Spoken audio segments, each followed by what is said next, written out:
18व्या लोकसभेच्या निवडणुका पार पडल्यानंतर नव्या सरकारनं 31 जानेवारी 2025 रोजी आर्थिक सर्वेक्षण अहवाल सादर केला आहे। तर याच निमित्तानं मित्रांनो आपण या व्हिडिओमध्ये पाहणार आहोत आपल्या परीक्षेच्या दृष्टिकोनातून महत्त्वाच्या काही घडामोडी किंवा महत्त्वाचे फॅक्ट्स या अहवालामधले काय आहेत, परीक्षाभिमुख आपल्याला घडामोडी याच्यामधल्या बघायच्या आहेत की आपली अर्थव्यवस्था काय परफॉर्म करते आहे, कशा पद्धतीने आपण जातोय। हा एक अहवाल जो आहे हा परीक्षाभिमुख आपण पाहण्यापेक्षा त्याहीपेक्षा महत्त्वाचा असेल। आपण जर या देशाचे नागरिक आहोत, एक नागरिक म्हणून एक सामान्य गोष्ट म्हणून सुद्धा आपण या अहवालाकडे नक्की बघितलं पाहिजे की आपण ज्या देशामध्ये राहतो त्या देशामध्ये नेमका आपला हा देश आर्थिकरित्या काय पराक्रम करतोय किंवा काय आपली घडामोडी याच्यामध्ये घडते। कारण आपला जो विकास आहे या आर्थिक वाढीवरती अवलंबून आहे, तेव्हा कुठे आर्थिक विकास होऊ शकतो। मग या अनुषंगाने बघूया आपण सध्याची अर्थव्यवस्थेची स्थिती काय आहे आणि जे आपल्या या आर्थिक सर्वेक्षण अहवालाच्या माध्यमातून सुरुवात करूया आपण या आर्थिक सर्वेक्षण अहवालाला। तर याच्यामध्ये तत्पूर्वी काही गोष्टी पाहणं आपल्याला आवश्यक राहतील, तर त्या बघूया आपण। आर्थिक पाहणी अहवाल 2024-25 हा जो अहवाल आहे तयार कुठून केला जातो, तयार करणारी जी संस्था आहे वित्त मंत्रालयाच्या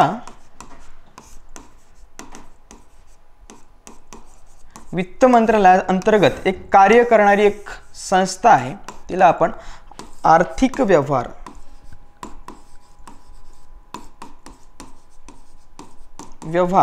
विभाग या विभागामार्फत हा एक अहवाल तयार केला जातो दरवर्षी। आणि मुख्य आर्थिक सल्लागार जे असतात त्यांच्या सल्लागारांनी किंवा त्यांच्या सल्ल्याने हा अहवाल तयार होत असतो। तर याच्यामध्ये सरकार काय करतं की मागील काळात सरकारने आर्थिक काय कामगिरी केली, कामगिरी याच्यामध्ये सांगितली जाते की बजेटमध्ये जो काही अर्थसंकल्पामध्ये काही गोष्टी मांडल्या जातात की आम्हाला एवढा पैसा पाहिजे आहे असं सरकार बजेटमध्ये सांगतं। मग याच्यावरती आपलं जे काही संसद असेल त्याच्यासाठी अप्रूव्ह देतं बजेटमध्ये की ठीक आहे तुम्ही एवढा खर्च करा। मग सरकारचं सुद्धा काम बनेल की त्यांनी या अर्थसंकल्पामध्ये मागच्या काय नेमकं केलं, मग हे सांगावं लागेल। तेव्हा कुठे त्याला लेखाजोखा द्यावा लागेल की नेमकं ते कोणत्या पद्धतीने कार्य करतात आणि कितीपर्यंत त्यांनी विकास केला। म्हणजे याचा अर्थ एक रिपोर्ट कार्ड आहे आर्थिक सर्वेक्षण अहवाल, म्हणजे की शासनाने नेमकं काय केलं, म्हणजे एका अर्थाने त्याला आरसा म्हणूया आपण किंवा त्यांची मार्कशीट सुद्धा आपल्याला म्हणता येईल की ते नेमकं यांनी काय केलं।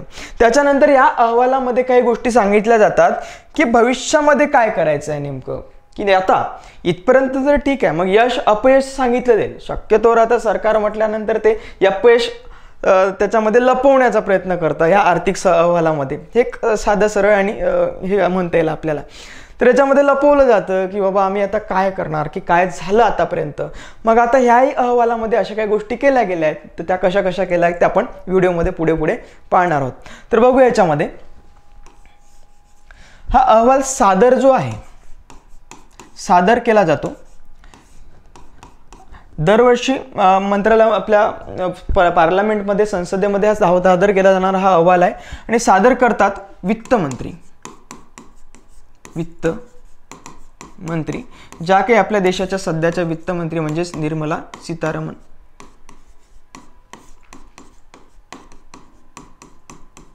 यांनी हा अहवाल सादर केलाय आणि सलग 8वी वेळ आहे त्यांची, 8वी वेळ आहे हा अहवाल सादर करण्याची।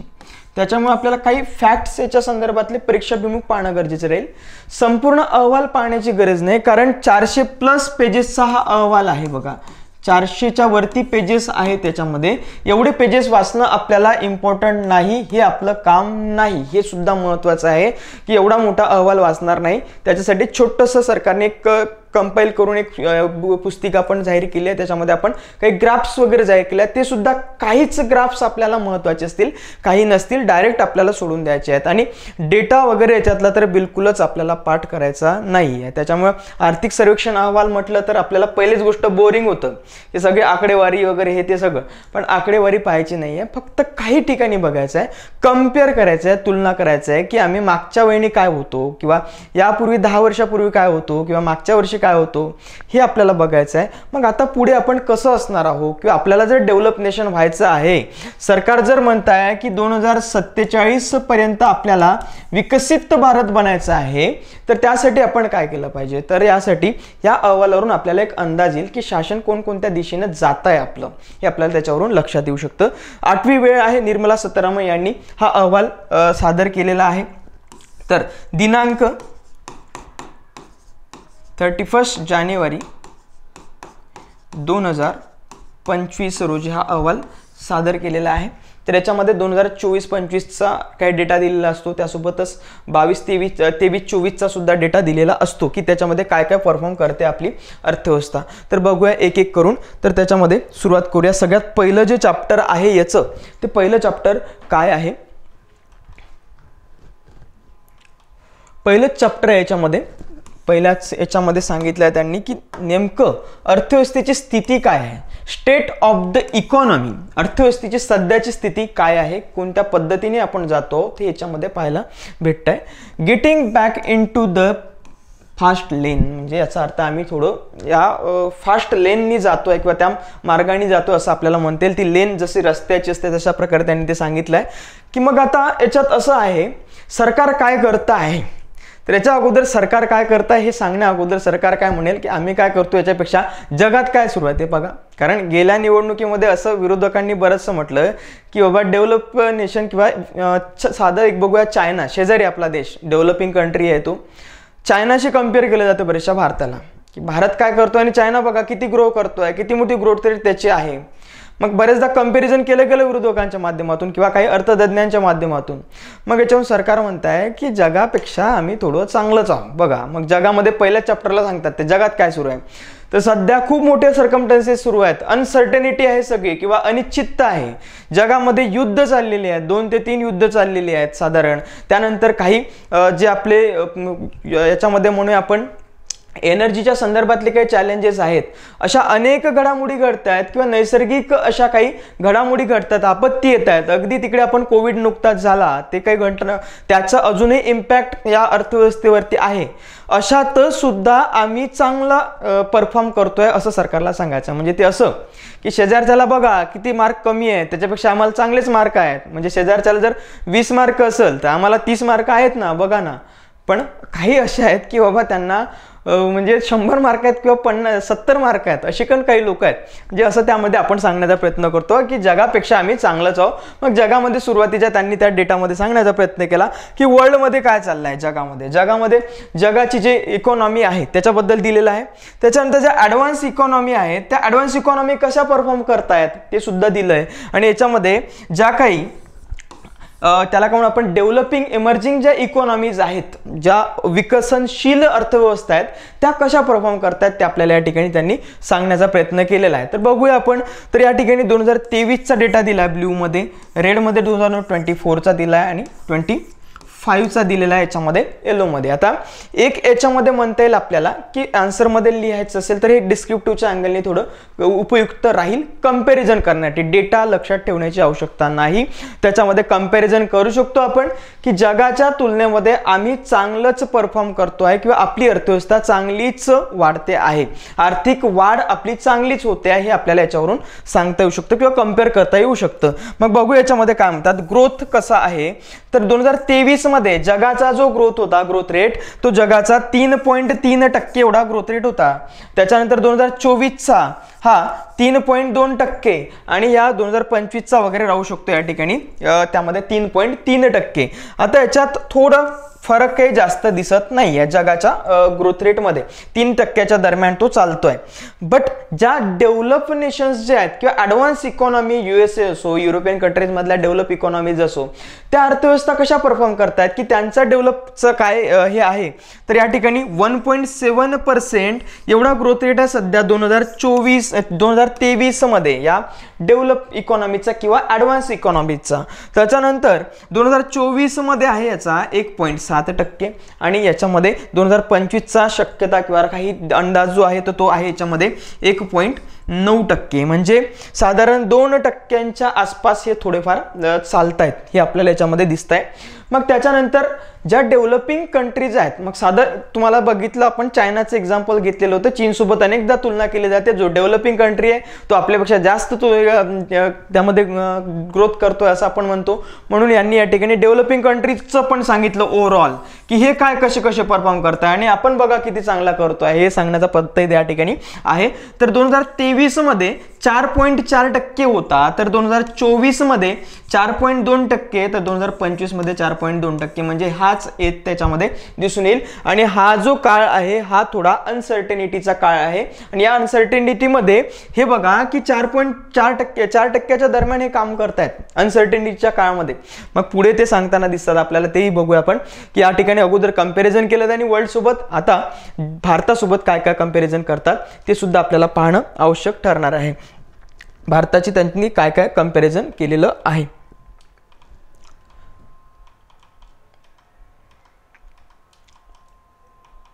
ओके, आता हा ग्राफ काही पाहणं आपल्याला इतकंसं इम्पॉर्टंट राहणार नाही. हा काही गोष्टी इतक्या की आपण बघितल्या पाहिजेच असं काही नाही, हे सुद्धा आपल्याला या ठिकाणी म्हणता येणार आहे. तर बघूया थोडं आपण इंडियाच्या अकॉर्डिंग आपल्याला काय काय म्हणता येईल. भारताचा काय काय आपल्याला ग्रोथ रेट काय सध्या हे आपल्याला पाहावं लागेल.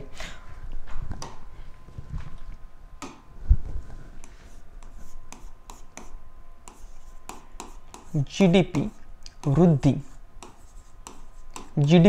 आपली सध्याची काय आहे हे पाहणं गरजेचं आहे, किंवा अंदाज काय वर्तवलाय सरकारने जीडीपीच्या वृद्धीचा.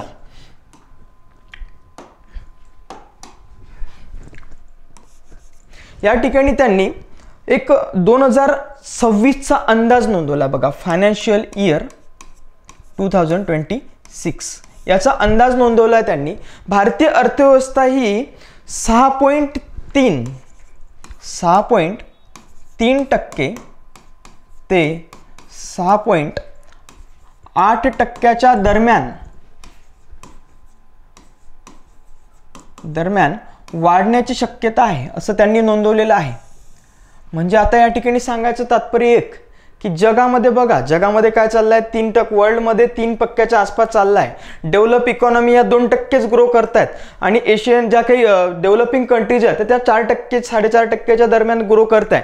बट आम्ही बघा, आमचा जो अंदाज आहे, आम्ही जातो आहे, भारत हा 6.3% ते 6.8% दरम्यान जातोय. म्हणजे याचा अर्थ जागतिक अनिश्चितता आहे सध्या, जागतिक अनिश्चिततेच्या काळात,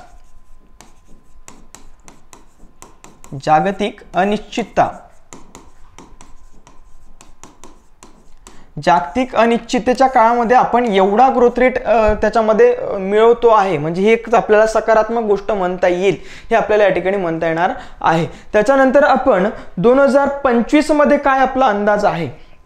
2025 मध्ये अजून फायनान्शियल इयर संपलेलं नाही 2025चं, त्याच्यामुळे काय अंदाज आहे फायनान्शियल इयर 2025. मग या ठिकाणी आपला अंदाज काय 2025चा, तर तो अंदाज आहे याच्यामध्ये 6.4% दरम्यान, 6.4% एवढा आपण ग्रोथ रेट करू शकतो असं त्या ठिकाणी अंदाज वर्तवण्यात आलेला आहे. 2026 येणारं वर्ष, त्याच्यामध्ये काय करणार आहोत, 26 म्हणजे याचा अर्थ 25-26, ठीक आहे. आणि हे 2025 म्हणजे असं 2024-25, ठीक आहे. 2024-25 अजूनही संपलेलं नाही, कारण आपलं आर्थिक वर्ष हे 1 एप्रिल ते 31 मार्च चालतं. त्याच्यामुळे 2024-25 जे आहे, 2024-25 हे आर्थिक वर्ष अजूनही संपलेलं नाही, कारण 31 मार्च अजूनही यायचा आहे. त्यामुळे या ठिकाणी यांनी 2025चा जो आहे हा अंदाजच वर्तवलेला आहे, अंदाजच वर्तवलेला आहे. आणि या ठिकाणी एक प्रिडिक्शन अंदाज केलेला आहे की आम्ही या ठिकाणी एवढ्या दरम्यान, हा सुद्धा अंदाजच आहे, एवढ्या दरम्यान आपण ग्रो करणार आहोत येणाऱ्या वर्षामध्ये. आणि चालू वर्षामध्ये आपण किती करू, 6.4% दरम्यान आपण ग्रोथ करू शकणार आहोत असं या ठिकाणी ते सांगतायत. म्हणून यांनी अगोदरच सांगून दिलं की बाबा बघा, बाजूच्याला कसा किती कमी आहे मार्क आणि आम्हाला किती जास्त आहेत मार्क, आम्ही चांगलंच काम करतोय, चांगला अभ्यास करतोय असं या ठिकाणी सांगण्याची ही पद्धत आपल्याला दिसून येते आहे. त्यानंतर ते सांगतात की कोविड-19 नंतर वगैरे जे आहे, तर आपली जी अर्थव्यवस्था आहे ती थोडी स्लो डाऊनच चालली आहे जगामध्ये सगळ्याच. कोविड 19च्या दरम्यान वगैरे जे आहे तर अर्थव्यवस्था वाढ जी आहे, वाढ किंवा वृद्धी ही कमीच आहे या कोविड 19च्या नंतर. कारण खूप मोठा इम्पॅक्ट किंवा परिणाम या कोविड 19चा आपल्यावरती झालेला होता. त्यामुळे आपल्याला ते एक म्हणता येणार आहे. हा एक थोडा परीक्षाभिमुख डेटा आपल्याला महत्त्वाचा असेल याच्यामध्ये आपल्याला म्हणता येणार आहे. त्यानंतर यामध्ये ते एक आशा सुद्धा व्यक्त करतात की भारतीय अर्थव्यवस्था जी आहे ती वाढेल. मग याचं कारण काय, वाढण्याचं कारण काय असेल? वाढण्याचं कारण सुद्धा सांगतात आर्थिक वाढ होईल. मग असा अंदाज होईल, असा अंदाज सरकारला का आहे, कसा काय आहे? तर त्याच्या मागचं कारण आहे, त्यामागचं कारण त्यांनी सांगितलं आहे की भारतामध्ये जे काही अंतर्गत किंवा खाजगी जो खर्च आहे तो लोकांचा खूप जास्त आहे. खाजगी खर्च जास्त करतायत. मग याच्या मागचं कारण खाजगी खर्च लोक करतात, त्याला आपण प्रायव्हेट फायनल कन्झम्पशन एक्सपेंडिचर म्हणतो. तर तो एक्सपेंडिचर खाजगी लोकांचा जास्त आहे. म्हणजे तुमच्या आमच्या सगळ्यांचा आपण पेट्रोलवरती खर्च करतो, अन्नधान्यावरती खर्च करतो किंवा सगळ्या काही सोयीसुविधांच्या गोष्टींवरती खर्च करतो. अगदी आपण बघतो बघा, जत्रा चाललेली असेल एखाद्या ठिकाणी, आता काळ सुरू झाला, जानेवारी त्या डिसेंबर ते फेब्रुवारी पर्यंत जत्रा राहतात प्रत्येक ठिकाणी, मंदिरांच्या ठिकाणी. मग त्या ठिकाणी लोक खूप जास्त खर्च करतात. त्यासोबतच सण खूप आपली येत असतात. मग आपण म्हणतो की खर्च करण्याची कारण काय? तर सण आपल्याला म्हणता येईल, सण आपल्याकडे खूप असतात. त्यासोबतच जत्रा किंवा याच्यामध्ये लग्न समारंभ, विवाह वगैरे हे सगळे समारंभ सुरू असतात. या कारणानं हा आपला खाजगी खर्च खूप जास्त आहे. आणि त्यातल्या त्यात असं आहे, बाजूच्यानं कार घेतली का तर मला तर घ्यास लागते भाई, तर असं या ठिकाणी आपला मोठ्या प्रमाणात चालतो. म्हणून हा खर्च खूप जास्त होतो. सेव्हिंग आपण कमी करतो, हे कारण आहे. सेव्हिंग कमी करतो ते सुद्धा आपलं एक अडचणच आहे. त्याच्यामुळे आपल्याकडे कॅपिटल क्रिएशन होत नाही किंवा भांडवल निर्मिती होत नाही. हा खर्च जास्त होत आहे, हा सध्या एक सकारात्मक बाजू आहे. खर्च जास्त होत असल्या कारणाने उत्पादन जास्त करावं लागतं. उत्पादन जास्त झालं म्हणजे याचा अर्थ जीडीपीची वाढ होते. म्हणजे उत्पादन होत आहे म्हणजे याचाच अर्थ तिकडे एम्प्लॉयमेंट पण जनरेशन होत आहे. म्हणजे ही एक कारण म्हणता येईल की आर्थिक वाढ होईल असं सरकारला वाटतंय. मग त्याच्या मागचं कारणच काय की खाजगी खर्च जास्त भारतामध्ये आहे. ही कारण आपल्याला याच्यामध्ये जे काही आपला सर्वे आहे या सर्वेमध्ये काही गोष्टी दिसून येतात. त्यासोबत त्यांनी महागाईच्या संदर्भात सुद्धा काहीतरी सांगितलेलं आहे. महागाईबद्दल सुद्धा ते सांगतात की महागाई गेल्या वर्षीच्या तुलनेमध्ये आपल्याकडे कमीच आहे.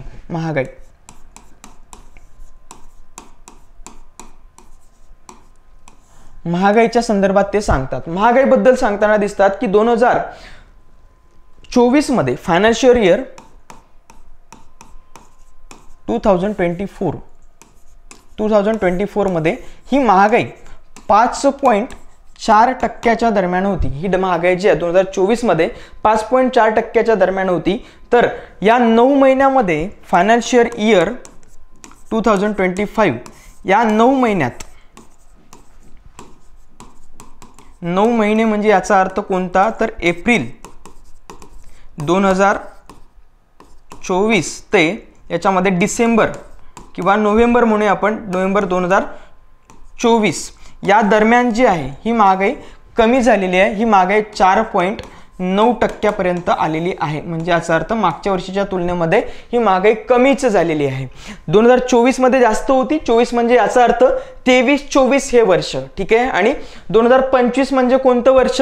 2024-25, ठीक आहे. मग 2024चा कोणता असेल? एप्रिल महिना 2024 ते डिसेंबर 2024 या दरम्यान आपण बघतो की मग पेट्रोलचे प्राइजेस सुद्धा कमी झालेले होते. त्याचं कारण आहे की तिकडे पेट्रोलचे इलेक्शन्स वगैरे पुढे होते. इलेक्शन्समुळे पेट्रोलचे प्राइजेस कमी, तेलाचे प्राइजेस कमी, तेलाचे तर वाढलेले होते, खाद्यतेलांचे, पण त्याच्यामध्ये काही गोष्टींचं बरंचसं पेट्रोलचे प्राइजेस कमी झालेत म्हणजे याचा अर्थ तुमचे हे महागाई कमी होते आहे. हे खूप मोठा इम्पॅक्ट त्याच्यावरती पडतो. देन त्याच्यानंतर आपल्याला एक दिसतं की त्याच्यामध्ये त्यांनी कमी केलेलं होतं बघा, LPGचे प्राइजेस कमी केलेले होते, त्याच्यामुळे ती सुद्धा एक महागाई कमी होण्याचं एक लक्षण त्याच्यामध्ये आहे. महागाई जी जनरली वाढते दोन गोष्टींनी वाढते, एक तर पेट्रोल, डिझेल पेट्रोल आणि LPG याच्यामुळे वाढला की LPG वाढला की अन्नधान्यावरचा किंवा खाण्यावरचा खर्च वाढून जातो आणि त्यासोबत पेट्रोलियम वाढलं की लॉजिस्टिक खर्च वाढतो. लॉजिस्टिक खर्च वाढला की याचा अर्थ सगळीच महागाई वाढायला लागेल, हे आपल्याला या ठिकाणी घडून येताना दिसून येतं. तर हा एक याच्याबद्दल एक सकारात्मक गोष्ट आपल्याला म्हणता येईल, सकारात्मक आहे. सरकारने सकारात्मक कार्य केलेलं आहे आणि याच्यामध्ये सकारात्मक कार्य करण्याचा मागे पुढे इलेक्शन्स पुढे होते, इलेक्शन्समुळे बरंचसं स्वस्त झालेलं होतं आपल्याला दिसून येतं, त्याबद्दल ते सांगताना दिसून येतात. त्यानंतर येऊया आपण आपल्या डेटावरती. डेटा बघूया काय काय म्हटलं गेलेलं आहे. हा थोडा इतका काही कॉम्प्लिकेटेड आपल्याला पाहण्याची गरज राहणार नाही. परीक्षाभिमुख पाहायचा आहे तर खूप मोठा हा साधारण 30-35 पेज वगैरे याचे दिलेले आहेत, तर एवढे पेजेस आपल्याला कंपाईल केलेले याचे 30-35 पेजेस, एवढं मोठं पाहण्याची गरज नाही आपल्याला, वेळ काय घालवायचा गरज आवश्यकता नाही, फक्त कंपेरिझन करायचे की काय काय होते आहे या ठिकाणी.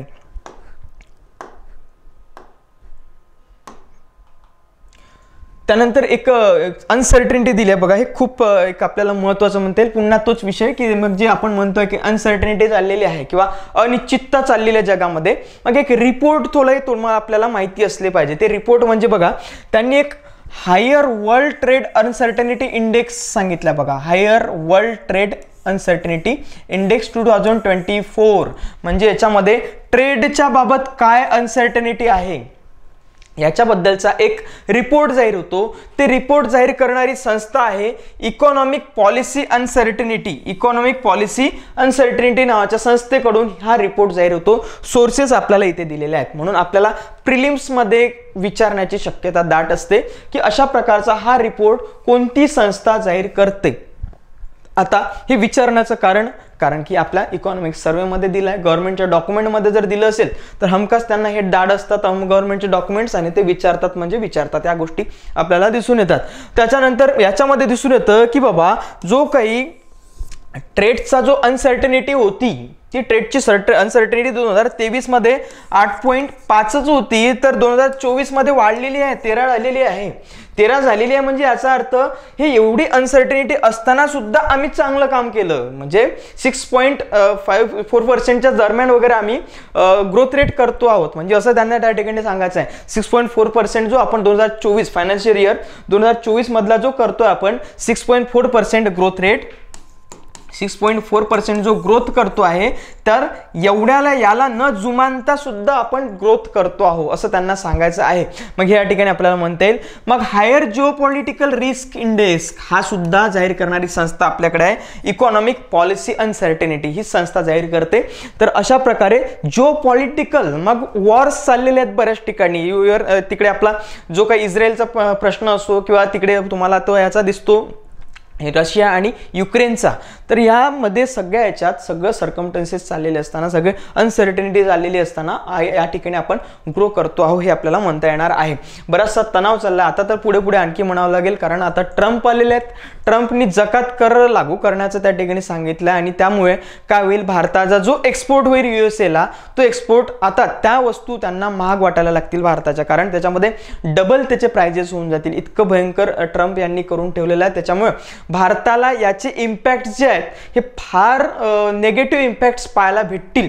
त्याच्यामुळे आता पुढच्या दिशेमध्ये आपल्याला बघावं लागेल की भारत हा इकॉनॉमिकली काय त्यांचे पॉलिसीज, फॉरेन पॉलिसीज बघू शकतो किंवा ट्रेडच्या रिलेटेड काय फॉरेन पॉलिसीज चेंज करतील किंवा नवीन दिशा आपल्याला बघावं लागतील का ट्रेडच्या. फक्त आतापर्यंत आपण एक्सपोर्टसाठी स्पेशली पर्टिक्युलरली आपण बघतो की सर्व्हिस सेक्टरचा जो एक्सपोर्ट आहे हा USA ला खूप जास्त होत होता आपला, तर त्याच्यामध्ये कदाचित तो थांबू शकेल, आता कमी होऊ शकेल हे सुद्धा आहे. त्याच्यामुळे नवीन आपल्याला मार्ग शोधावा लागेल. तो नवीन मार्ग आपण बघू शकतो कोणताही, म्हणजे लुक ईस्ट एशिया जे आहे, लुक ईस्ट पॉलिसी ती सुद्धा आपण त्याच्यामध्ये पाहू शकतो, ते प्रॉपर करू शकण्याची आपली शक्यता आहे. ते आपल्याला बघावं लागेल, कारण बघू शकतो आपण अजूनही आपली लोकसंख्या डेमोग्राफिक डिव्हिडंड खूप जास्त आहे. तो खूप जास्त डेमोग्राफिक डिव्हिडंड असताना सुद्धा आपण त्याचा उपयोग करून घेत नाही आहोत. आपण बेरोजगार खूप जास्त वाढतात आपल्याकडं, हे सुद्धा त्यांनी पुढे सांगितलं की बेरोजगारीची स्थिती सुद्धा सांगताना ते दिसून येतात. बघूया काय म्हणतात आता. GPR रेट ॲव्हरेज काय या ठिकाणी सांगितलं त्यांनी, तर 2023ला फार कमी होता की हायर जिओपॉलिटिकल रिस्क कमी होती 2023ला 121.7 एवढाच होता, तर हा 131 एवढा झाला बघा 2024ला. त्याच्यामुळे एवढ्या कंडिशनमध्ये आम्ही 6.4% ग्रो करतो आहे हे त्यांनी त्या ठिकाणी सांगण्याचा प्रयत्न केलेला आहे असं आपल्याला दिसून येतं.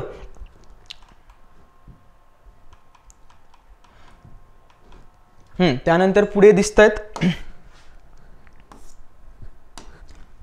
India's growth remain close to decade average despite global uncertainty. तेच की आम्ही न जुमानता हे 10 वर्षामध्ये, म्हणजे याचा अर्थ याच्यामध्ये सरकारमध्ये जेव्हापासून भारतीय जनता पक्ष किंवा मोदीजींचं जेव्हापासून सरकार आहे 2014 ते 2000 इकडे आता 2024 म्हणूया आपण 2024 पर्यंत जे सरकार आहे मोदी सरकार, तर ते 10 वर्ष पूर्ण झाले आणि 10 वर्षामध्ये बघा किती चांगलं काम करतोय आम्ही हे सुद्धा सांगण्याचा प्रयत्न या ठिकाणी केलेला आहे. म्हणजे संधी सोडत नाहीत ते. तर याच्यामध्ये आपल्याला दिसतं 2025 मध्ये काय काय ग्रो केलेला आहे 2025चा दिलेला आहे आणि ॲव्हरेज ग्रोथ ओव्हर 2015 टू 2024 2015 ते 24 पर्यंतचा या ठिकाणी त्यांनी दिलेलं आहे. तर इन्क्लुडिंग 2021-22 म्हणजे कोविडचं पण याच्यामध्ये इन्क्लूड आहे हे सुद्धा म्हणायचं आहे त्यांना. तर ॲग्रिकल्चर सेक्टरमध्ये जर बघितलं तर तो चांगलाच परफॉर्म करतो आपण 2025ला, बट डिकेडमध्ये थोडा याच्यामध्ये कमी दिसून येतं आपल्याला हे दिसून येतं कारण की कोविडचा पण इरा इथे आहे. त्याच्यानंतर industry sector gross value added आपण काय करतो आहे किती आपण ग्रो केलेला आहे, तर याच्यामध्ये इंडस्ट्री सेक्टरमधला 2025 मधला चांगलाच आहे. सर्व्हिसमधला थोडा कमी झाला आहे कारण सर्व्हिसमध्ये काही गोष्टी घडताना दिसत आहेत आपल्याला, त्या पुढे पाहता येणार आहेत.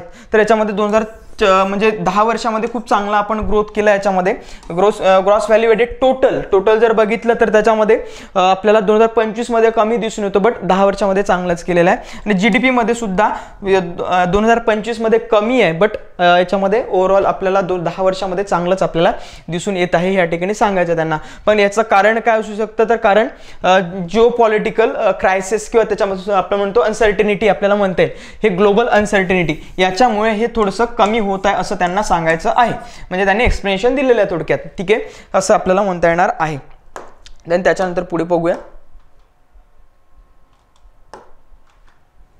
त्यानंतर इथे थोडं त्यांनी हे दिलेलं आहे कन्झम्पशन, प्रायव्हेट कन्झम्पशन्स बद्दल बघूया. याच्यामध्ये इतका मोठा डेटा पाहायची आपल्याला आवश्यकता नाहीये.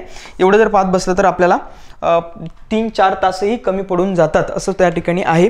तर आता प्रायव्हेट कन्झम्पशन्स बघा, private consumptions private final consumption expenditure हा 2018ला जो आहे तो हा 58.7% होता. तर इकडे 2024 मध्ये वगैरे तो वाढतो आहे, 60% होतो आहे किंवा इकडे 61% होता तो एक्सपेक्टेड आहे किंवा त्याच्यामध्ये तो अंदाजित आहे असं आपल्याला म्हणता येईल. तर हा थोडा वाढताना दिसतोय, बट गव्हर्नमेंटचा जो एक्सपेंडिचर आहे तो जसा आहे तसाच राहतो आहे कारण की गव्हर्नमेंट त्यांचा जो कन्झम्पशन आहे गव्हर्नमेंटचं ते वाढवणार नाही, कारण याच्यामध्ये फिस्कल रिस्पॉन्सिबिलिटी ॲक्टनुसार आपल्याला ते सुद्धा गव्हर्नमेंटचं जे खर्च आहे हा गव्हर्नमेंटला कमी करायचा असतो FRBM ॲक्ट 2003 नुसार, ते आपल्याला म्हणता येईल. त्याच्यानंतर पुढे बघूया. याच्यानंतर स्टोरेज एक्सटर्नल सेक्टर काय आहेत ते आपल्याला, स्ट्रॉंग एक्सटर्नल सेक्टर काय आहे, स्ट्रॉंग एक्सटर्नल सेक्टर्स आपल्याला याच्यामध्ये कॅड बद्दल किंवा याच्यामध्ये आपल्याला म्हणता येईल की करंट अकाउंट बॅलन्स बद्दल काय स्थिती आहे आपली ती आपल्याला याच्यामध्ये दिलेली आहे त्यांनी. तर हे काही तेवढं काही इम्पॉर्टंट म्हणता येणार नाही. त्याच्यामध्ये बॅलन्स म्हणजे मर्चंडाईजमध्ये आपण काय काय आहोत, ठीक आहे, तर आपल्याला हे इतकंसं काही त्याच्यामध्ये दिलेलं नाही. तर स्टेबल बँकिंग सिस्टीम इंडिकेटर्स या ठिकाणी दिलेले आहेत, तर थोडं चांगलंच चाललं आहे ते आपल्याला दिसत आहे. 16.7 वगैरे चालला आहे. अगोदर 2022ला एवढंच होतं, फक्त 16 होतं. तर आता थोडं त्याला आपण म्हणतो NPAs वगैरे मध्ये त्यांनी सुधारणा केलेली आहे. NPAs नॉन परफॉर्मिंग ॲसेट जे होतं बँकांचं त्याच्यामध्ये सुधारणा झाली आहे, त्याच्यामुळे आपल्याला ते चांगलंच म्हणता येईल. त्याच्यानंतर त्याच्यात एक म्हणता येईल की जे काही बॅड बँक्स आपण आणल्यात, बॅड बँक्समुळे काय झालं की नॉन परफॉर्मिंग ॲसेट हे बँकांचं विकत घेतलं त्यांनी आणि ते चांगल्या पद्धतीने ग्रो करू शकत आहेत. बँका स्वतःचं स्टॅबिलिटी सुद्धा निर्माण करू शकत आहेत. RBI सुद्धा त्या पद्धतीने आपल्याला दिसून येत आहे. मग एक्सपांडिंग इकॉनॉमिक ॲक्टिव्हिटीज काय ते आपल्याला या ठिकाणी पाहायला भेटतील की मॅन्युफॅक्चरिंग सेक्टरमधलं काय, त्यानंतर सर्व्हिस सेक्टर आणि कंपोजिट सेक्टर टोटलचं आपण जर बघितलं तर ते काय आपल्याला या ठिकाणी पाहायला भेटू शकतं. तर त्यानंतर पुढे बघूया. Monetary and financial sector development the cart and house या ठिकाणी त्यांनी विचारलं आहे की मॉनिटरी सेक्टर काय करत आहे. मॉनिटरी सेक्टरबद्दल त्यांनी सांगितलेलं आहे. बँकिंग सेक्टर झालं, मॉनिटरी सेक्टर. मॉनिटरी सेक्टरमध्ये तेच की आपण बघितलं तर बँका काय काय करतात, आरबीआय कशा प्रकारे काही नवीन इनिशिएटिव्ह घेत आहेत आणि बँकांना स्टेबल करण्याचं किंवा आर्थिक सक्षम करण्याचं सुद्धा काम करतात. CSBs वगैरे या ठिकाणी दिले आहेत आपल्याला, रिफ्लेक्टेड रायझिंग रिटर्न्स ॲसेट्स का आपल्याला नॉन परफॉर्मिंग ॲसेटचा कसं आपण रेशो आपल्याला पाहायला भेटतात. नॉन परफॉर्मिंग ॲसेटच्या बाबत सुधारणा झालेली दिसून येते बघा. नॉन परफॉर्मिंग ॲसेटमध्ये gross non performing asset ratio percent gross ॲडव्हान्समध्ये the CBS non declining trajectory आपल्याला काय काय म्हणतात बघा. 7.3% वगैरे होतं बघा नॉन परफॉर्मिंग ॲसेट NPA, तर तो कमी होत सप्टेंबर 2024 मध्ये 2.6 वरती वगैरे आलेला आहे. म्हणजे त्याबद्दल म्हटलं गेलं होतं बघा, बँकांना मोठ्या लोकांची कर्ज माफ केली जात आहेत. मग ते कसं, तर ते त्याच्यावरून सुद्धा आपल्याला म्हणता येईल कर्ज माफ केली गेले म्हणजे याचा अर्थ बँकांना पैसे दिले गेलेले आहेत सरकारतर्फे. ते आपल्याला स्टेबल करण्याचा प्रयत्न आपल्याला दिसून येतोय. त्याच्यानंतर पुढे बघूया, बँक क्रेडिट स्टॅबिलिटी आपल्याला या ठिकाणी पाहायला भेटतं की कशा पद्धतीनं काय काय ग्रो होते. तर इतकं काही इम्पॉर्टंट नाही आपल्याला. त्याच्यानंतर कॅपिटल मार्केटबद्दल आपल्याला पाहायला भेटतं आहे. परफॉर्मन्स ऑफ कॅपिटल मार्केट हा सुद्धा एक महत्त्वाची गोष्ट असेल, पण एवढं काही वाचण्याची आवश्यकता राहणार नाही. काही गोष्टी आपल्याला इम्पॉर्टंट असणार आहे. त्याच्यानंतर rural financial institution have played significant role in advancing financial inclusion. आता फायनान्शियल इन्क्लुजनसाठी एक इम्पॉर्टंट गोष्ट आपल्याला या ठिकाणी म्हणावी लागेल, आर्थिक समावेशनासाठी आपण काहीतरी चांगलं करतो आहोत, ज्याबाबत आपली जी योजना नेहमी आपल्याला विचारली जाते, जनधन योजना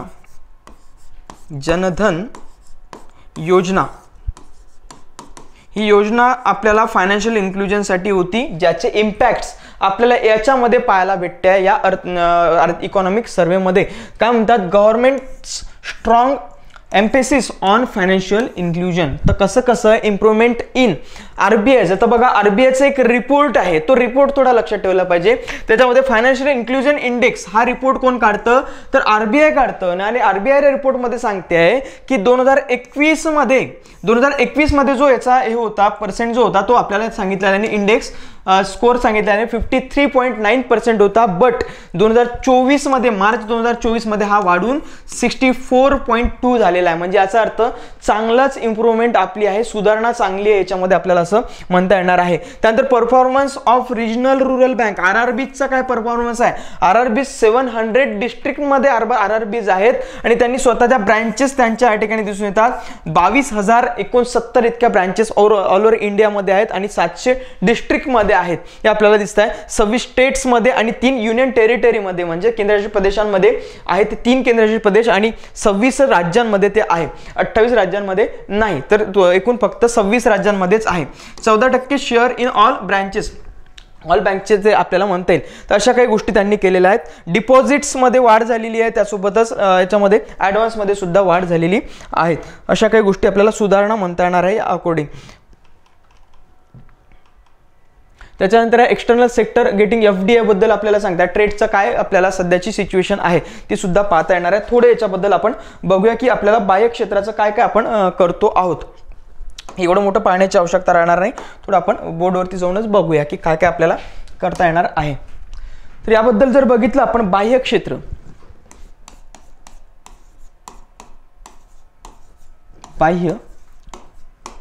म्हणजेच एक्सपोर्ट वगैरे याच्या बाबत त्या ठिकाणी ते सांगतात किंवा FDIच्या बाबत वगैरे ते सांगतात. बाह्य क्षेत्राच्या बाबत आपल्याला म्हणता येईल की निर्यात जी आहे आपली फायनान्शियल इयर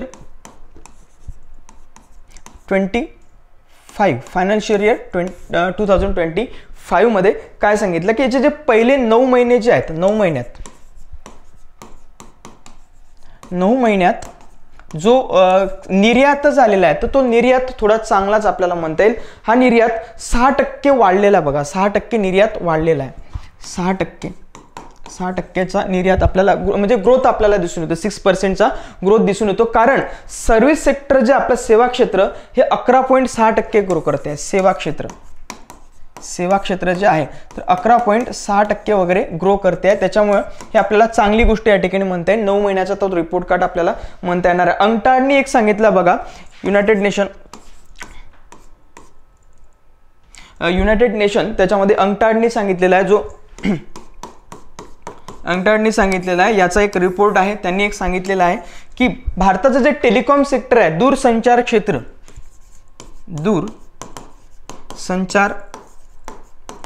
क्षेत्र दूरसंचार क्षेत्र आणि त्यालाच आपण म्हणतो की संगणक आणि माहिती सेवा, संगणक आणि माहिती क्षेत्र सेवा,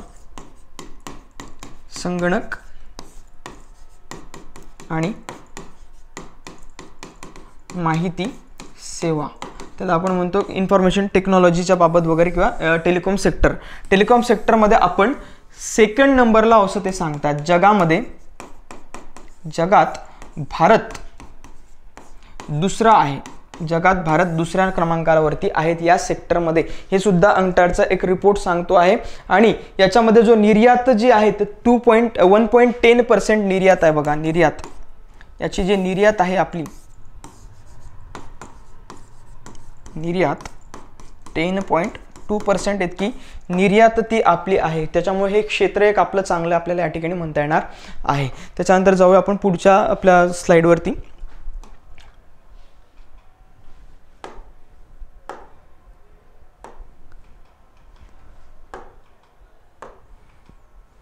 पुढची याच्यामध्ये India trade performance in first 8 month आपल्याला या ठिकाणी दिला, तेच आपण त्याच्यामध्ये बघितलेलं आहे. काय काय याच्यामध्ये ट्रेड परफॉर्मन्स थोडाफार बघूया त्याच्यात काय काय चाललंय.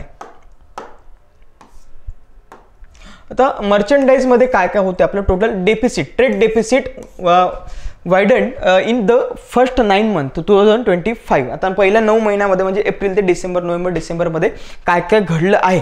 तर याच्यामध्ये मर्चंडाइजमध्ये जर टोटल जर बघितलं आपण तर जो एक्सपोर्ट आहे आपला डिसेंबर 2023 मधला जो आहे, 2023 मध्ये मर्चंडाइज एक्सपोर्ट हा जर एक्सपोर्ट बघितला तर आपल्याला 2023 मध्ये आणि 2024 मध्ये काय काय होते. 2023 मध्ये $317 बिलियन इतका होता, तर 2024 मध्ये जो होता तो $322 बिलियन इतका झालेला होता, थोडा वाढलेला होता. त्याच्यानंतर आपल्याला आणखी दिसून येतं की हा जो मर्चंडाइज इम्पोर्ट आहे, हा इम्पोर्ट जास्त आहे. आपला मर्चंडाइज इम्पोर्ट जो आहे तो जास्त आहे, म्हणून याच्यामुळे आपण डेफिसिट मध्ये गेलो आहे. या वर्षी थोडं जास्तच डेफिसिट मध्ये गेलो आहे. 2024 मध्ये जास्त डेफिसिट मध्ये गेलो आहे, -$211 बिलियन इतका आपण डेफिसिट मध्ये आहोत किंवा तूट आहे आपली व्यापारामध्ये. या डेफिसिट मध्ये, या आपल्या मर्चंडाइज ट्रेड मध्ये डेफिसिट मध्ये आहोत आपण, तुटीमध्ये आहोत. पण दोन असे सेक्टर्स आपले आहेत की ते त्यांनी चांगलं काम केलेलं आहे. एक नॉन पेट्रोलियम आणि त्यासोबतच जेम्स ज्वेलरी जे असतात त्यांनी थोडं चांगलं काम केलेलं आहे. ते आपल्याला या ठिकाणी दिसून येतं की नॉन पेट्रोलियम एक्सपोर्ट्स आणि त्यानंतर non petroleum and non gems and jewellery export यांनी काय परफॉर्म केलेलं आहे. तर या ठिकाणी आपल्याला दिसून येतं की या एक्सपोर्टमध्ये आपण चांगलेच आहोत की 255 इतकं याच्यामध्ये होतं डिसेंबर 2023 मध्ये. त्यानंतर 2024 मध्ये हे 273 इतकं झालं तर बघा. त्याच्यामध्ये जेम्स अँड ज्वेलरीमध्ये सुद्धा आपल्या खूप चांगला ग्रो झालेला आहे, आपल्याला याच्यामध्ये दिसून येतं. हे चांगलं सेक्टर काम करते या आपल्या एक्सपोर्टमध्ये आपल्याला म्हणता येईल.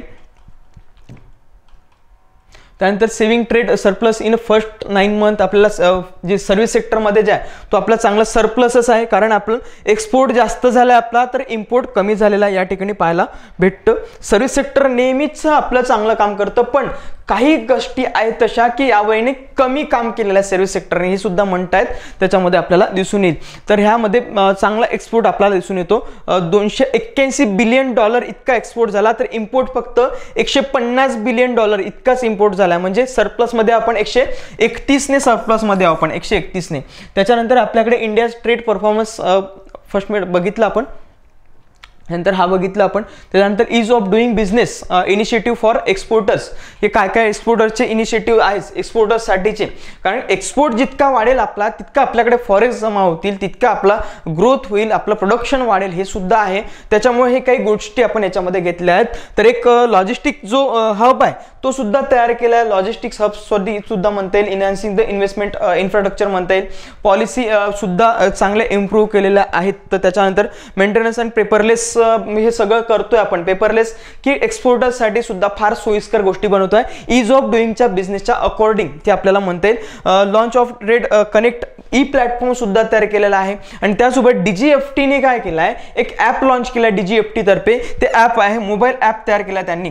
तर DGFT ट्रेड फॅसिलेशन मोबाईल ॲप तयार केलेला आहे. त्याच्यामुळे चांगलीच गोष्ट आपल्याला म्हणता येणार आहे. देन त्याच्यानंतर केला India continues to attract and subtitle the foreign investment. Foreign investment आपण चांगलीच नक्कीच अट्रॅक्ट करतो आहो हे या ठिकाणी सांगितलं आहे. सर्व्हिस सेक्टर, फायनान्शियल इन्शुरन्स जे आहेत या सेक्टरमध्ये आपल्याला दिसून येतं 91% वगैरे, कम्प्युटर सेक्टरमध्ये 41% वगैरे आपल्याला दिसून येतं. हा डेटा काही इतकाही काही इम्पॉर्टंट म्हणता येणार नाही. त्याच्यानंतर परीक्षेच्या दृष्टिकोनातून वाचावं तर सगळंच लागेल, परंतु सगळंच म्हणता येणार नाही, पण इतकंही वाचायची गरज राहणार नाही. त्यानंतर स्ट्रेंथनिंग द फॉरेक्स रिझर्व्ह वगैरे, फॉरेक्स रिझर्व्ह जे आहेत ते आपले किती काय आहेत सध्याचे. सध्या जर बघितलं फॉरेक्स रिझर्व्ह डिसेंबर 2023 पर्यंत हे फॉरेक्स रिझर्व्ह आपल्याकडे होते, किंवा त्याला आपण म्हणतो विदेशी गंगाजळी, ही 640 इतकी होती सध्या. आणि सगळ्यात जास्त जी आहे याच्यापैकी तर ती या सप्टेंबर 2024 मध्ये होती 706 इतकी होती. 2024 मध्ये 706 इतकी, तर यामध्ये डिसेंबर 2024 मध्ये कमी झालेली होती. सप्टेंबरमध्ये जास्त तर डिसेंबरमध्ये कमी होती. मार्च 2023 मध्ये ही फक्त 578 इतकी होती बघा. त्याच्यामध्ये आपण चांगला ग्रो करतो आहोत, आपल्याला दिसून येते आपल्या याच्यामध्ये. त्याच्यानंतर पुढे बघूया price in inflation understanding the dynamics. आता इन्फ्लेशनच्या बाबत काय काय ते सांगतायत. इन्फ्लेशन, CPI इन्फ्लेशन जे आहे तर 2022 मध्ये कन्झ्युमर प्राइस इंडेक्सच्या नुसारचं जे इन्फ्लेशन आहे ते, आणि कोर इन्फ्लेशन आणि या ठिकाणी WPI मधलं इन्फ्लेशन सांगितलं आहे. आपल्याला इम्पॉर्टंट थोडंसं हे कन्झ्युमर प्राइस इंडेक्स असेल त्याच्यामध्ये काय काय दिसतो आपण. थोडा परफॉर्मन्स जो आहे आपला हा चाललाच आहे चांगला, याच्यामध्ये सारखंच चाललाय. 10% जवळपास चाललाय. 6% इकडे पर्सेंटमध्ये दिलेलं आपल्याला थोडंफार म्हणजे कमी जास्त वगैरे चाललंय. ते एका लाईनला ते चालला ना दिसलं. होलसेल प्राइस इंडेक्सचं थोडंसं कमी झालं तर 2023 मध्ये वगैरे. त्यानंतर पुढे बघूया. यानंतर हेडलाईन आणि food inflation driven by few food items आपल्याला दिसून येतात. त्याच्यामध्ये CPI हेडलाईन इन्फ्लेशननुसार वगैरे काय काय चाललेलं आहे.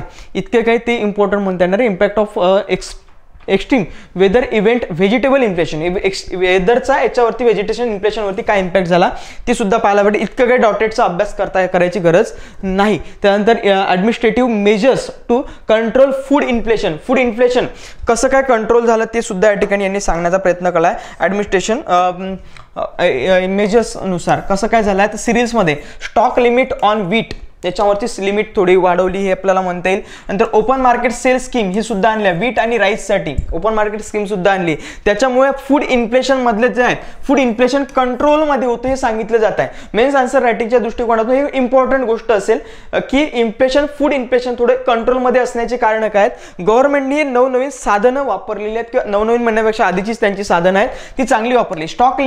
स्टॉक लिमिट जर वाढवली तर आपलं नक्कीच इन्फ्लेशन कमी होईल. यासोबतच फूड प्रोसेसिंग इंडस्ट्रीवरती सुद्धा फोकस करणं गरजेचं राहील. त्यामध्ये सांगितलेलं आहे रिपोर्टमध्ये की जर प्राइजेस तुम्हाला कंट्रोलमध्ये ठेवायचे असतील तर फूड प्रोसेसिंग इंडस्ट्री वाढवायला पाहिजे, त्यावरती काम करायला पाहिजे आणि स्टोरेज वाढवायला पाहिजे. मग याच्यामध्ये ओपन मार्केट सेल्स स्कीम्स वगैरे त्यांनी आणल्या होत्या व्हीट आणि राईससाठी, म्हणजेच गहू आणि भातासाठी त्यांनी आणल्या होत्या.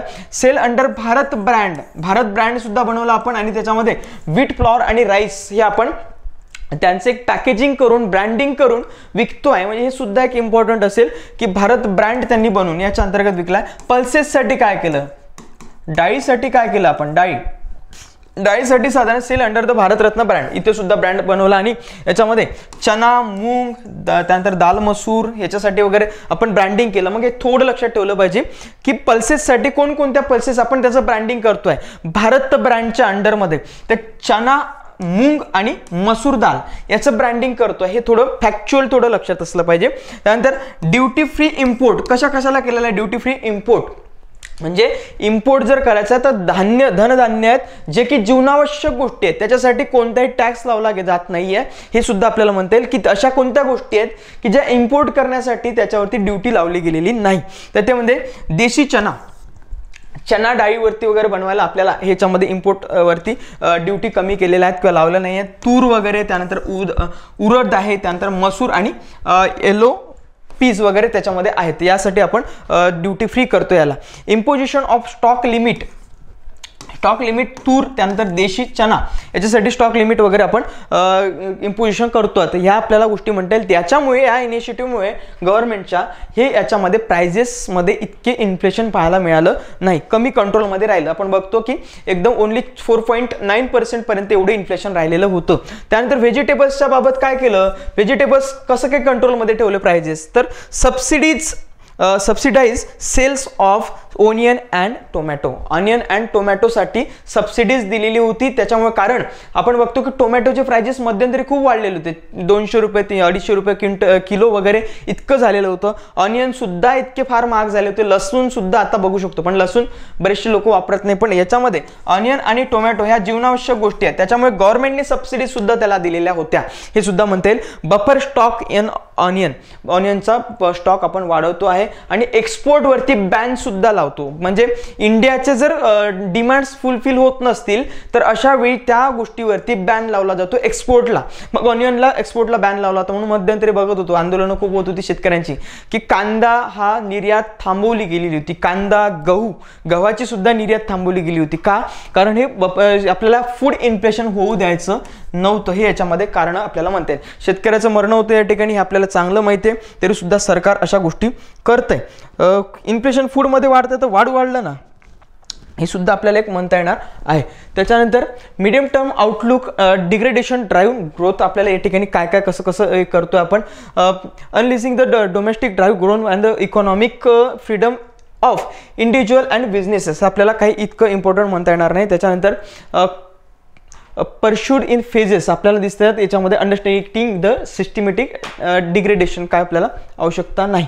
आता इन्व्हेस्टमेंट अँड इन्फ्रास्ट्रक्चर बद्दल या ठिकाणी सांगितलं गेलेलं आहे. इन्व्हेस्टमेंट अँड इन्फ्रास्ट्रक्चर हे फार इम्पॉर्टंट आहे. तुम्हाला डेव्हलपमेंट अँड ग्रोथ करण्यासाठी खूप इम्पॉर्टंट असेल की ग्रोथ जर करायची आहे तर इन्फ्रास्ट्रक्चर तुमच्याकडे असायलाच पाहिजे, हे इम्पॉर्टंट असेल. तर याच्यामध्ये प्रोग्रेस इन फिजिकल कनेक्टिव्हिटीज. आता आपण याच्यासाठी काय करतो आहे की वंदे भारत ट्रेन आपण सुरू केल्या आहेत. वंदे भारत ट्रेन खूप वाढवलेल्या आहेत. सुरुवातीला जर बघितलं याच्यामध्ये 2022 मध्ये वगैरे 2018 ते 22 या दरम्यान फक्त 2च इतक्या वंदे भारत होत्या. तर आता या ठिकाणी आपल्याकडे अप टू ऑक्टोबर 2025 हे आपल्याला 68 इतक्या वंदे भारत आपल्याकडे झाल्यात. अगदी अमरावती सारख्या शहरापासून सुद्धा ही वंदे भारत सुरू झालेली आपल्याला दिसून येते. मग बोगीचं जे कोचचं जे आपल्याकडे प्रोडक्शन आहे, कोचचं प्रोडक्शन सुद्धा आपण वाढवलेलं आहे. कोचचं प्रोडक्शन 2018-22 मध्ये 32च इतकं होतं, तर आता ते 900 इतकं झालेलं आहे 2025 मध्ये वगैरे फायनान्शियल इयरमध्ये. त्याच्यानंतर पुढे बघूया. पुढे civil aviation and ports and shippings काय काय होत आहेत, तर याच्यामध्ये आपल्याला दिसून येतं चांगलंच होत आहे. फ्लाईट्स आपण हे वाढवतो आहे, आपला एअरपोर्ट्स वाढवतो आहे.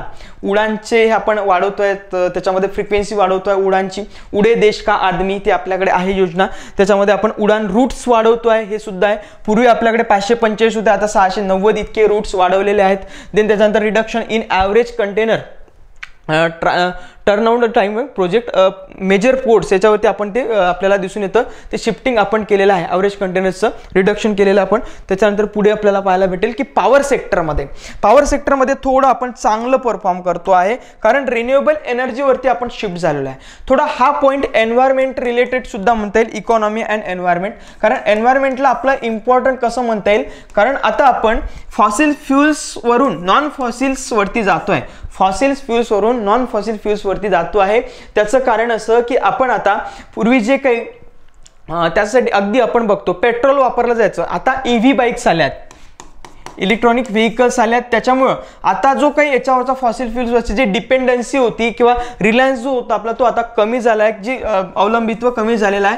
आता 52.9% एवढंच अवलंबित्व आपलं फॉसिल्सवरती आहे किंवा जीवाश्म इंधनावरती आहे. आता याच्यामध्ये वाढ झालेली आहे, 47.1% इतकं आता डिपेंडन्सी आपली वाढलेली आहे नॉन फॉसिल्सवरती. मग CNG वगैरे आपण बघतो, CNG आपल्याकडे आलेलं आहे. CNG सगळ्या कार आल्यात, गाड्या, त्याच्यानंतर ट्रक्स आलेत, बसेस आल्यात CNG. अगदी आपण बघतो काही कॉर्पोरेशन्स जे आहेत, महानगरपालिका, त्यांनी स्वतःच्या CNG बस सुरू केलेल्या आहेत. त्याच्यामुळे हे सुद्धा CNG बसच नाही तर अगदी चार्जिंगवाल्या त्यांनी बसेस सुद्धा आणल्यात, इलेक्ट्रिक बसेस सुद्धा आणलेल्या आहेत.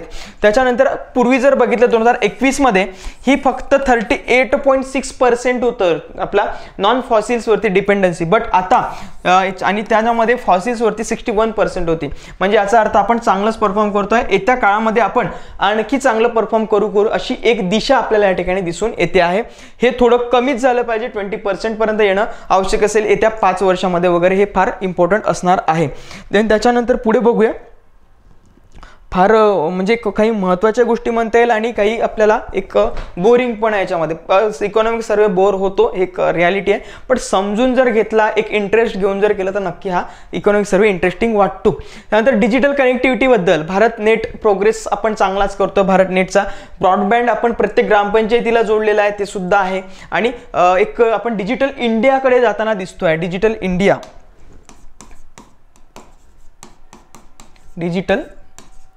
इंडिया या दृष्टिकोनातून एक महत्त्वाचा हा इनिशिएटिव्ह म्हणता येणार आहे आपल्याला डिजिटल इंडियाच्या बाबत. त्याच्यानंतर पुढे म्हणता येईल आपलं रुरल इन्फ्रास्ट्रक्चर काय काय होतं, हे थोडा प्रिलिम्सच्या अकॉर्डिंग इम्पॉर्टंट पॉईंट असणार आहे. यामध्ये काय काय सांगण्यात आलेलं आहे.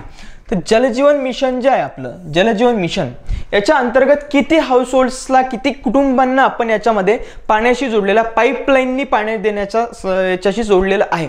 प्रति घरांपर्यंत पोहोचतं. तर 3 कोटी लोकांपर्यंत हे पोहोचत होतं 2019 मध्ये. पाईपलाईननी पाणी मिळायचं 3 कोटी लोकांना फक्त, परंतु आता 15.3 करोड 15 कोटी लोकांना पाणी पोहोचतं आहे नोव्हेंबर 2024 पर्यंत अंडर द याच्यामध्ये जलजीवन मिशन अंतर्गत.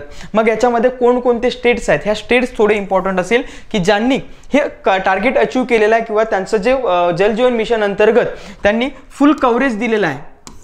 तर अशा ज्या हे स्टेट्स आहेत त्या अरुणाचल प्रदेश, गोवा, हरियाणा, हिमाचल प्रदेश, गुजरात, पंजाब, तेलंगणा आणि मिझोराम. महाराष्ट्र नाही.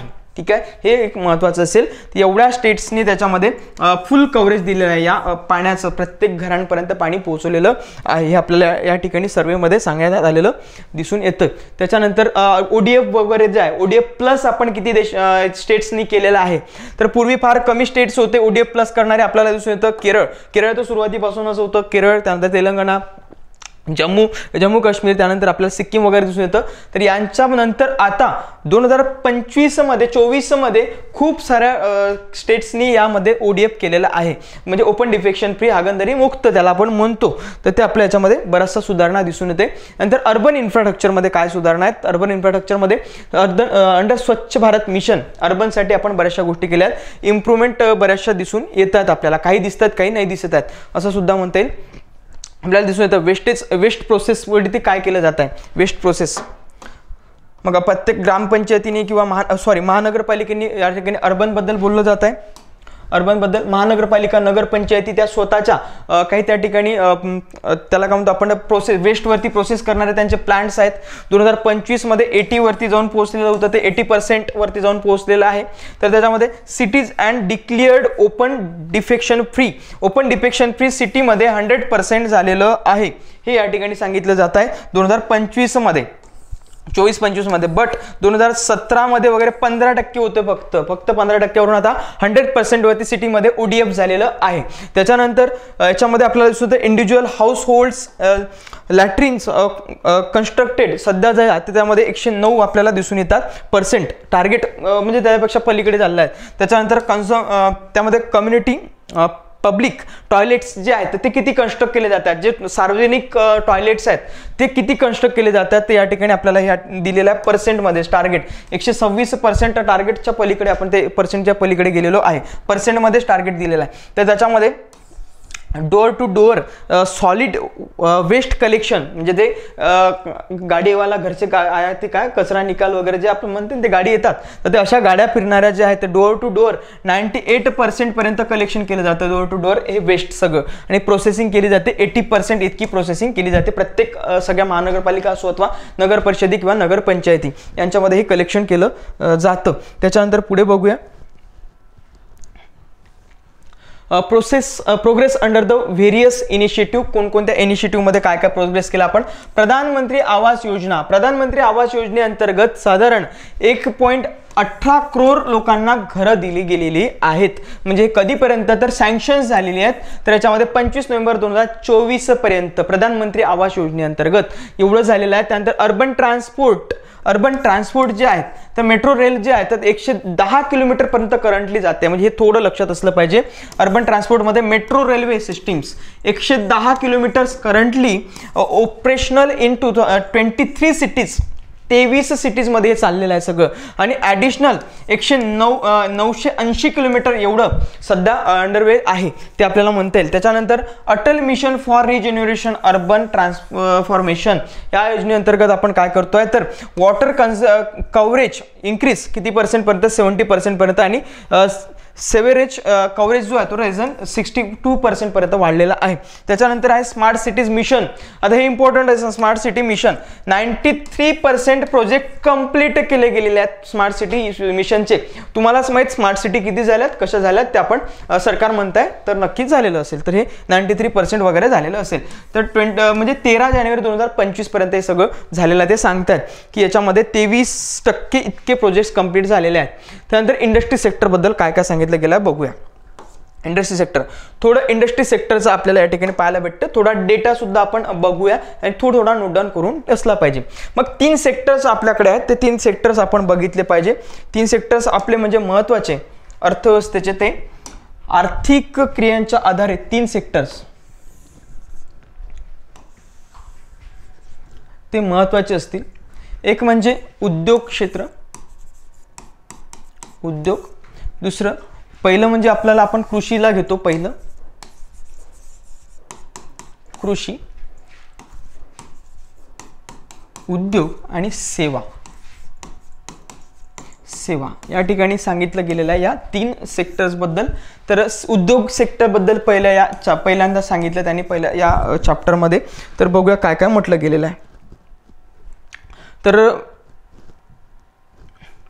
बिझनेस एक्सपेक्टेशन्स इंडेक्स हा आपल्याला या ठिकाणी पाहायला भेटतो. ऑप्टिमायझिंग इन इकॉनॉमी काय म्हणतात बघूया. या ठिकाणी यांचं जे आहे तर बिझनेस हा कमी आपल्याला पाहायला भेटतोय. तर बघूया याच्याबद्दल थोडा डेटा आपल्याला पाहणं आवश्यक राहील. ओके, सेकंडरी सेक्टर म्हणजेच उद्योगाबद्दल काय काय चाललंय आपलं. तर ग्रोथ रेट जो आहे आपला उद्योग क्षेत्राचा म्हणजे 2025-26 मध्ये औद्योगिक क्षेत्र अपेक्षित वृद्धी 6.2% असेल. या इंडस्ट्री सेक्टरची जी ग्रोथ रेट आहे जो एक्सपेक्टेड आहे किंवा जो अपेक्षित आहे असा जो ग्रोथ रेट आहे तो 6.2% एवढा अपेक्षित आहे. मग याच्यामध्ये वाढीचं कारण काय तर एक वीज क्षेत्र किंवा इलेक्ट्रिसिटी सेक्टर किंवा त्याच्यामध्ये बांधकाम क्षेत्र जे आहे ते चांगलं काम करत आहे हे आपल्याला म्हणता येईल. वीज आणि बांधकाम क्षेत्र याच्यामध्ये सकारात्मक वाढ होते आहे म्हणून आपल्याला म्हणता येईल की 6.2% पर्यंत याची एक वाढ होऊ शकते. त्याच्यानंतर आहे कारण काय तर स्मार्ट मॅन्युफॅक्चरिंग आणि इंडस्ट्री हे वगैरे काही सरकारचे जे काही इनिशिएटिव्ह आहेत हे याच्यामध्ये घेण्यात आले होते त्याच्यामुळे चांगली गोष्ट घडताना आपल्याला दिसून येते. मग उद्योग समर्थ केंद्राची वगैरे स्थापना केलेली आहे त्याच्यामध्ये त्यामुळे आपल्याला ते म्हणता येईल. 2024 मध्ये किती होतं भारताचं ऑटोमोबाईल सेक्टरची जे विक्री आहे 2024 मध्ये ही विक्री वाढलेली होती ऑटोमोबाईल सेक्टरची म्हणजे कार बाईक्स वगैरे सगळं घेण्याचे जे आहे प्रमाण 12.5% इतकं झालेलं होतं 12.5%. त्यामुळे आता आपल्याला वाढण्याची शक्यता आपल्याला म्हणता येणार आहे. 99% स्मार्टफोन आता देशांतर्गतच बनतात त्याच्यामुळे इम्पोर्टवरती डिपेंडन्सी आपली संपलेली आहे. त्याच्यामुळे इथे आपला जे आहे त्या प्रोडक्शन इंडियामध्ये स्मार्टफोनचं जास्त होईल त्याच्यामुळे मॅन्युफॅक्चरिंग सेक्टर चांगलंच काम करेल की 6.2% पर्यंत. मग तिकडे आपण बघितलं अगोदरच की प्रायव्हेट कन्झम्पशन जो आहे इंडियाचा तो कन्झम्पशन किंवा त्याच्यामध्ये आपलं जे काही खरेदी जी आहे तर ती खर्च वाढतो आहे. त्याच्यानंतर 2024 मध्ये फार्मास्युटिकल्सची सुद्धा उलाढाल 5 वर्षात सरासरी 100 म्हणजे याच्यामध्ये 10.1% वाढलेली दिसून येते हे फार्मास्युटिकल सेक्टर मधली. त्याच्यामुळे त्यानंतर होलसेल याच्यामध्ये आपल्याला world intellectual property right organisation 2022 याच्या रिपोर्टनुसार सांगितलं गेलं की भारतामधले जे काही संशोधनाचे जे हे आहे तर त्याच्यामध्ये भारत आता सध्या पेटेंटमध्ये जर गेला तर पहिल्या 10 मध्ये आपण भारत 6व्या क्रमांकावरती आहे बघा. हा एक चांगली गोष्ट आपल्याला म्हणता येईल. भारत 6व्या क्रमांकावरती आहे पहिल्या 10 मध्ये इंटेलेक्चुअल प्रॉपर्टी राईट मध्ये. याचा अर्थ संशोधन सुद्धा भारतामध्ये चांगलं होत आहे, इम्प्रूव्हमेंट होत आहे याच्यामध्ये आणि चांगली गोष्ट आपण करतोय. MSME जे काही आपले मायक्रो स्मॉल किंवा मीडियम इंडस्ट्री असतील त्यांच्यासाठी सुद्धा आपली चांगली गोष्ट करताना दिसतं. अत्यंत एक दोलनमय क्षेत्र ते सध्या उदयास येत आहे, नव्याने येत आहे. त्याच्यासाठी नवनवीन गोष्टी, मुद्रा स्कीम वगैरे आपल्याला पाहायला भेटते. मुद्रा स्कीम गव्हर्नमेंटने आणली कारण या सेक्टरला थोडं इम्प्रूव्ह करण्यासाठी. मग त्यामध्ये आणखी एक योजना दिसते नुकतीच, ती म्हणजे लखपती दीदी योजना. लखपती दीदी योजना सुद्धा त्याच अकॉर्डिंग थोडी आपल्याला इम्पॉर्टंट असणार आहे कारण त्या माध्यमातून काय केलं जाईल की महिलांना, जे काही बचत गटाच्या महिला आहेत त्यांना रोजगार प्रोव्हाइड करण्यासाठी त्यांना ट्रेनिंग दिलं जाईल. त्यांना ट्रेनिंग दिल्यानंतर गव्हर्नमेंट किंवा बँका त्यांना काय करतील की त्यांना कर्ज देतील. त्यांना कर्ज दिलं, त्यांचं ट्रेनिंग प्लस त्यांना दिलेलं कर्ज याच्या माध्यमातून त्या स्वतःचा उद्योग सुरू करतील. त्यांनी उद्योग सुरू केला की याचा अर्थ त्यामध्ये आर्थिक वाढीसाठी आपल्याला सपोर्ट होणार आहे आणि त्या उद्योग ज्या सुरू करतील त्या MSME सेक्टरमध्ये उद्योग सुरू करतील आणि MSME सेक्टर आपलं चांगलं ग्रो करायला लागेल. कारण भारताच्या अर्थव्यवस्थेची महत्त्वाची नस आपल्याला ती म्हणता येईल मध्यम सूक्ष्म किंवा त्याच्यामध्ये सेक्टर जे आहे उद्योग क्षेत्र हे आपल्याला महत्त्वाचं आहे. याच्या वाढीसाठी इक्विटी निधी उपलब्ध करून दिला सरकारने 50,000 करोड रुपयापर्यंतचा 50,000 कोटी रुपयापर्यंतचा निधी उपलब्ध करून दिला. त्याच्यामुळे एक गोष्टची ही गोष्ट आपल्याला म्हणता येणार आहे. देशभरात क्लस्टर विकसित करण्यासाठी सरकार सूक्ष्म आणि लघु उद्योग क्लस्टर विकसित करत आहे. ही सुद्धा एक चांगली गोष्ट आपल्याला म्हणता येणार नाही. हे आपल्या या ठिकाणी सरकारने काही डेटामध्ये सांगितलेलं आहे. पुढे बघूया.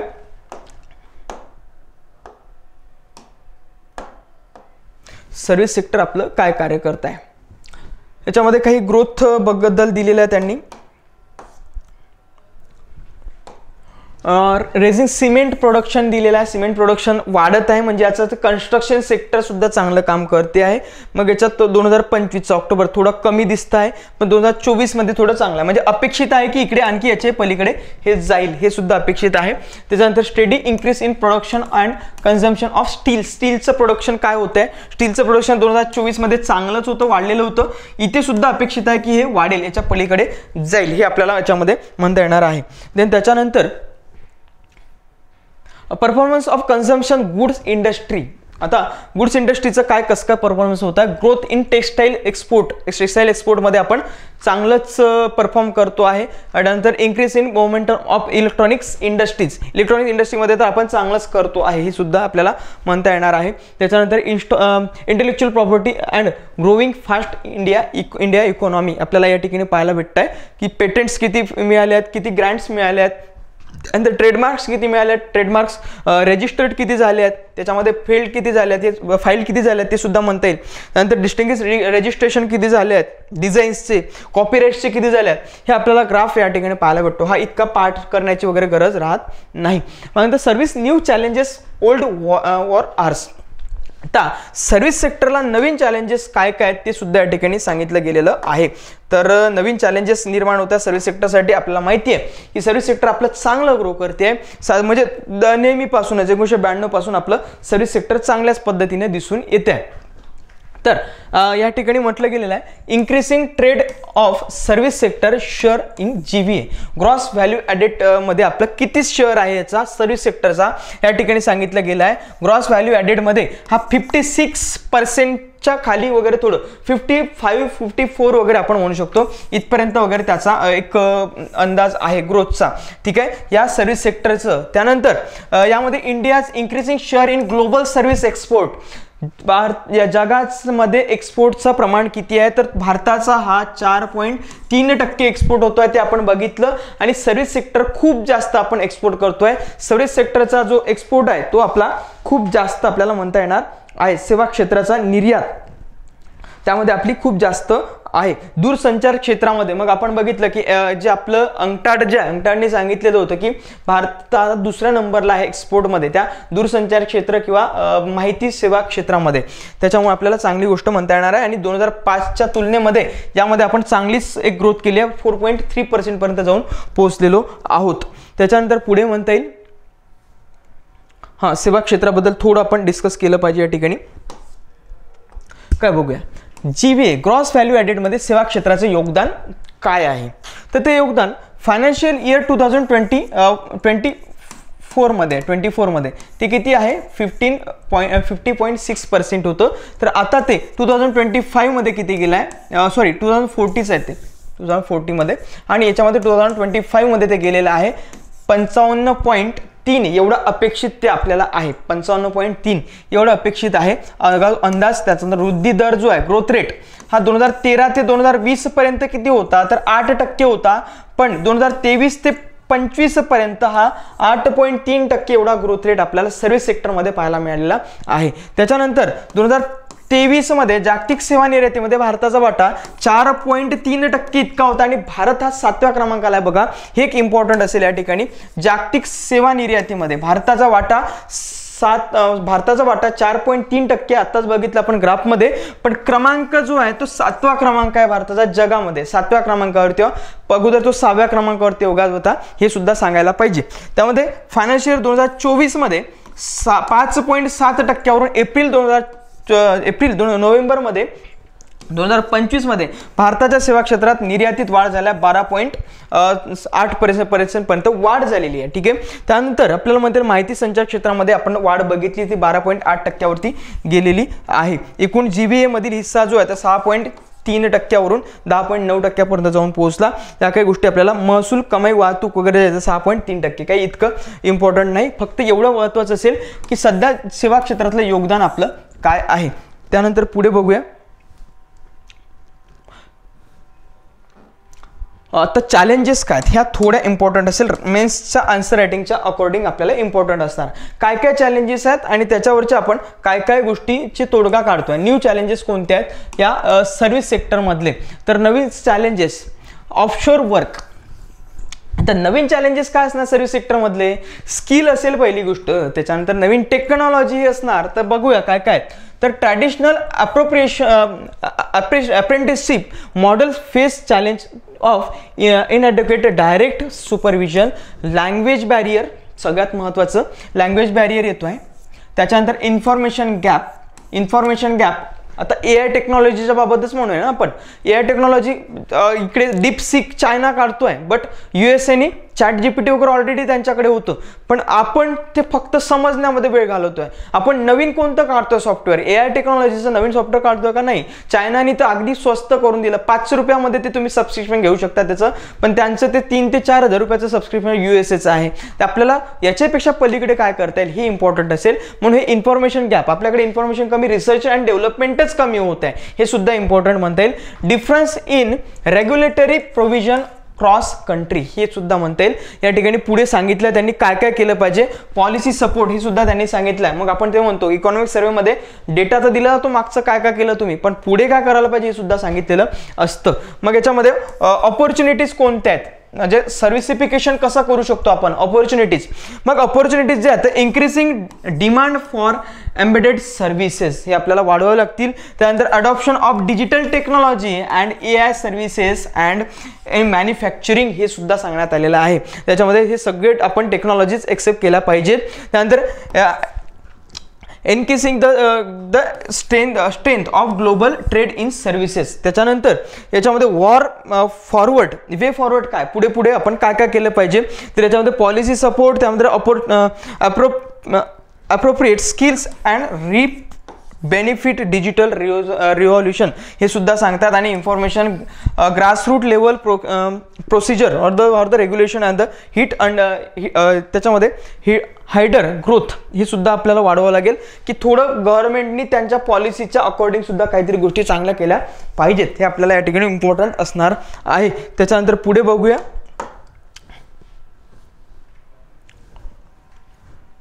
ॲग्रिकल्चर सेक्टरचं आता काय काय म्हणता येईल. ॲग्रिकल्चर सेक्टरमध्ये थोडं त्यांनी सांगितलेलं आहे की आता decline in share of non institutional credit आपला थोडा बहुतेक हँग झाला.